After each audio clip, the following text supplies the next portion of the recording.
Hi Nature Together friends, I am back with another story time. Before I get to today's story, I wanted to show you some pictures of my little friends who come to my preschool class. Take a look. They watched our October 11th story time when I read It's Pumpkin Time, Mouse, and then we made Play-Doh, and they made Play-Doh and decorated their Play-Doh pumpkins, and I thought they turned out so great, and I wanted to share that with you. So if you are at home and you watch one of our story times and do the activity, or if you find something neat in nature that you want to show me, please send me a picture. I love seeing what you all are up to. You can send it to my email at Kris, K-R-I-S, @explorenaturetogether.com. And that brings us to today's book. We are less than a week away from Halloween, yay! And you know how I love Halloween and pumpkins and just the whole month of October. So I thought I would do another pumpkin book. This one is called Pumpkin Jack by Will Hubbell. And Will Hubbell actually, he wrote the words and drew the picture. So he's the writer and illustrator. When Tim carved his first pumpkin, it was fierce and funny and just perfect. A jack-o'-lantern this good deserved a name, so Tim gave it one, Jack. Long after the best trick-or-treat candy was eaten, Tim still kept Jack. At night, when a candle made Jack's face dance on the wall and filled the dark with warm pumpkin smells, Tim felt Jack was almost magic. Yet, too soon, the spell was broken. "This pumpkin is beginning to rot," announced Mom. "It's time to throw it out." Tim knew it was useless to argue. He carried Jack to the garden, which was filled with brown ghosts of last summer's plants. A dead garden is better than a trash can, thought Tim. Still, it made him sad to leave Jack outside and alone. Whenever chores or play brought Tim to the garden, he looked at Jack. Every time, Jack was different. He became wrinkled, and his fierce smile began to look silly.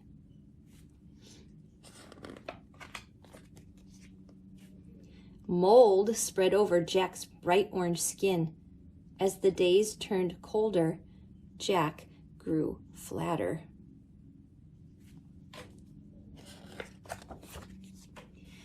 Winter began. Soon Jack was hidden beneath snow and Tim forgot about him. The cold, heavy jacket days came. Snowman and sliding days, indoor days, Thanksgiving, Christmas, and Valentine's. When all these days had passed and the March winds melted the snow, Tim found Jack. There wasn't much left, just a faded and crumpled pumpkin skin, a stem, and a few seeds. Jack's Halloween magic was a distant memory now. Tim scraped a thin blanket of earth over the last bits of his pumpkin. "Goodbye, Jack," he whispered.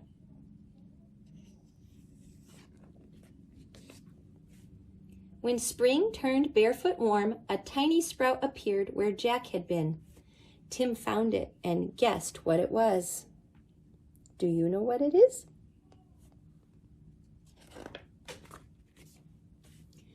In the days that followed, Tim weeded and watered and watched the sprout. Slowly and steadily, the plant changed and grew.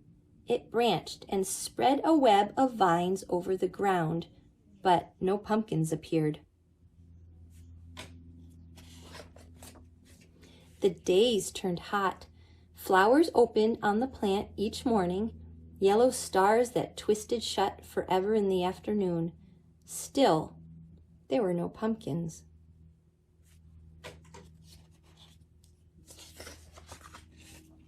Finally, Tim found a little green ball growing behind a crumpled blossom. "A pumpkin!"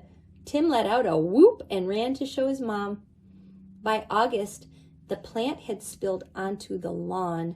Tim's favorite game became pumpkin hunting. He carefully waded among the leaves, searching for green pumpkins like hidden treasures. School began again, and the days cooled. Tim had less time to visit the garden. When he did, the pumpkin plant seemed tired. There were few new leaves, and the old tattered ones no longer hid the fat green pumpkins. Then, one October morning, Tim woke to see frost coating the garden. The frozen plants seemed changed to pale blue glass.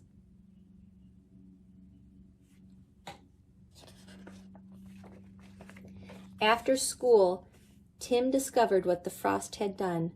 The pumpkin plant's leaves were as limp as wet paper. It was dying.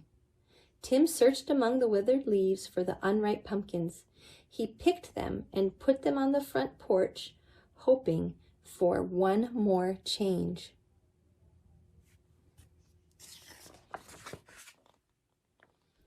By Halloween, the pumpkins had ripened to bright orange. There were many, for the plant had been generous. Tim was generous too. He gave away all but one.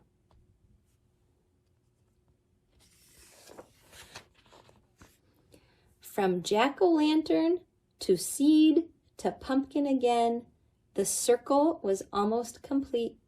Now it was time for Tim to do his part. He gave his pumpkin a face. It smiled at him in a fierce and funny way. Tim smiled too and said, "Welcome back, Jack." And that is the end. I like that story. It shows the cycle of a pumpkin, and I wanted to show that to you again. We have the pumpkin seed, and when he put his pumpkin in the garden, it rotted and there were still seeds in it. So then he covered it with dirt and it sprouted, and then it grew the vines, and then the flowers, those beautiful yellow flowers that eventually became the green pumpkins, and those green pumpkins ripened, and it ended with an orange pumpkin. That's the pumpkin life cycle. And we carved pumpkins last week, and on the inside were all those seeds. There's the skin, the pulp, the seeds, and the stem.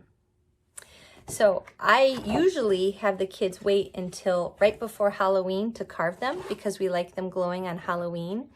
But I knew I was going to be reading this story. So we carved our pumpkins early because I wanted to show you what happens in a week. One of the pumpkins is especially moldy. And it's kind of exciting to see how something can change. Where's that picture? One of our pumpkins is starting to get a little more wrinkled, like that one. So let's go take a look. All right, so this is Xaviers Pumpkin. This is what happened in 1 week. And you can see on the inside, it's got some interesting mold. It's very fuzzy. And yeah, he said he worked so hard on it and it didn't last more than a week. Sorry, X. Avery's here. You can see the nose is starting to get moldy. Do you want to open it up, Avery? Yes. And it's starting to wrinkle a little bit. Ooh, it's a little bit squishy. This is what happened in 1 week. Oh. And then look on the inside. Ooh.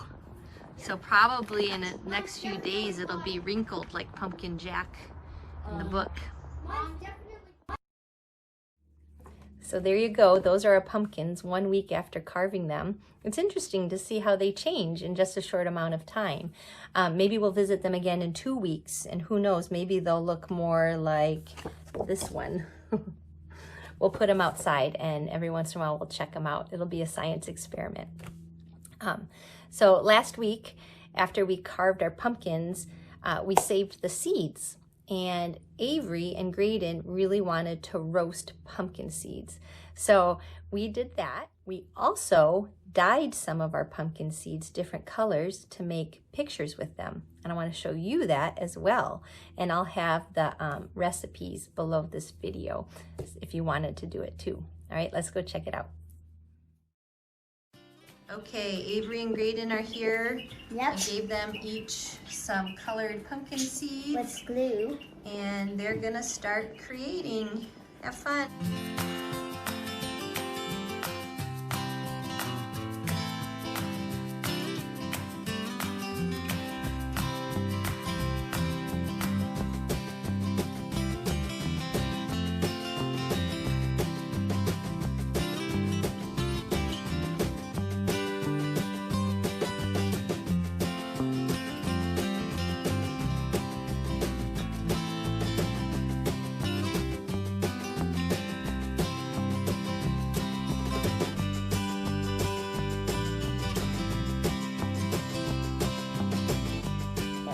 Okay, done. I'm ready. All right, Green, can you slowly turn yours around? Mine is not going to be slow. Okay, the pictures are done. Yes. Avery made a rainbow with the sun and clouds. And raindrops. And raindrops. And Graydon I made a a Lamborghini. Lamborghini with the sunshine and it's driving on the road. All right. Thanks, guys. Say bye. Bye.